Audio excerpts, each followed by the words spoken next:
Yo, so attention is the new currency. And like all currency, it's subject to the law of supply and demand.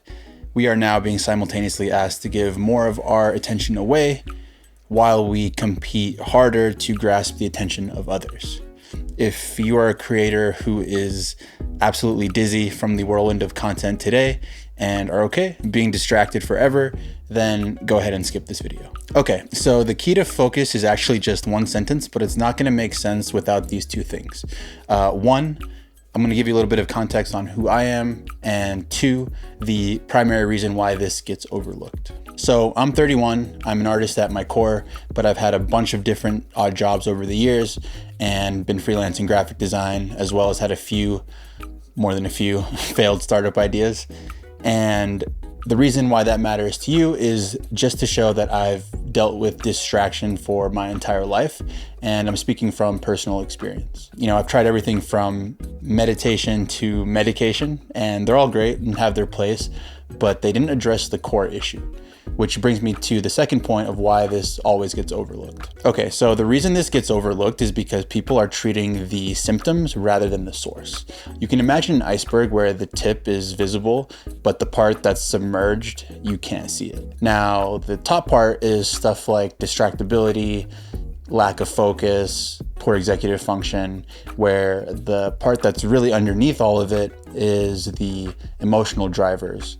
Things like your self-worth and identity. So you're probably ready for the key, but stick around after I tell you, because I'm going to give you 2 deeper insights and then 3 ways you can take action on this. Okay, so here's the key. The core of distraction is fear. Now, why do I say that? These are the 2 deeper insights. So 1, fear hijacks our autonomy. Now you can think of our autonomy as the steering wheel to a car, and fear is in the passenger seat pulling on the wheel, causing us to swerve, crash, kill people, a lot of terrible things. Now, no matter how strong your engine is, things like discipline and willpower, without, controlling fear, you're never going to reach your destination. Now, this actually happened to me. I had both the vision of where I wanted to go and the ambition or the engine to get there, but I couldn't connect the dots. And it cost me relationships, it cost me time, money, health, and ultimately it's our responsibility to get a hold of it, or else we're going to end up in what is the second point, these compounding negative feedback loops. So swimming upstream makes it impossible to gain momentum. Any adversity or setback will, at minimum, cause you immense amounts of self-doubt, and oftentimes can just make you want to quit. Your self-worth and reputation and finances all suffer, and that causes more pain, confusion, and bad decision making, which feeds into the negative cycle. All right, well, that was cheerful. Now, I'm guessing you probably never want to experience that, or if you have, or even are currently experiencing these things, you're ready for a change. Now, how can we get a hold of this when it feels like our entire life is on fire? Well, you're gonna do the same thing you would as if you were actually on fire, which is stop, drop, and roll. So 1, stop consuming content, take a week off, take 2 weeks off, take a couple months off, whatever you gotta do. There needs to be a temporary period of unplugging entirely. And during this period, you're gonna want to get your thoughts out of your head and onto paper, and just journal as much as you can. 2, drop the things which are negatively impacting you. These are gonna be people, these are gonna be your vices, you know what they are. You need to make a conscious decision to separate from them. And once you do that, you'll be able to realize the positive path that you can take. The third step is to just get rolling. There are 2 exercises you can use to help identify exactly what that is. And the first one is just imagining you have unlimited money and there's no possible way that you can fail.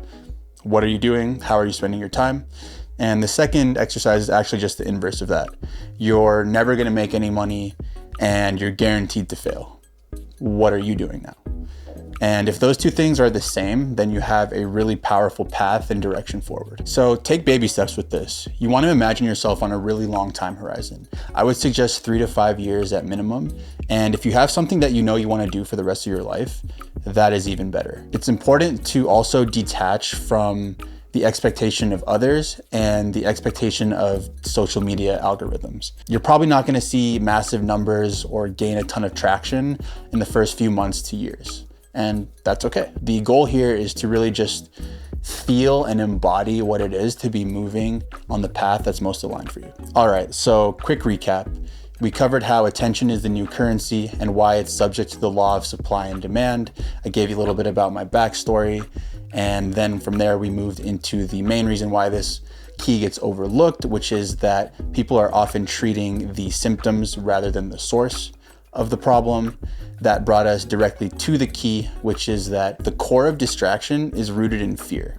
Now, that is because fear hijacks our autonomy and we get stuck in compounding negative feedback loops. And there are 3 ways you can take action on this.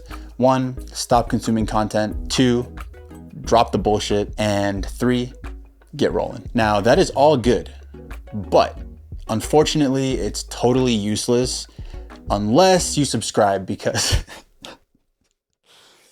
no, I'm just playing. But if you do want to take action on this stuff, I've created some free worksheets that you can download to follow along with the exercises.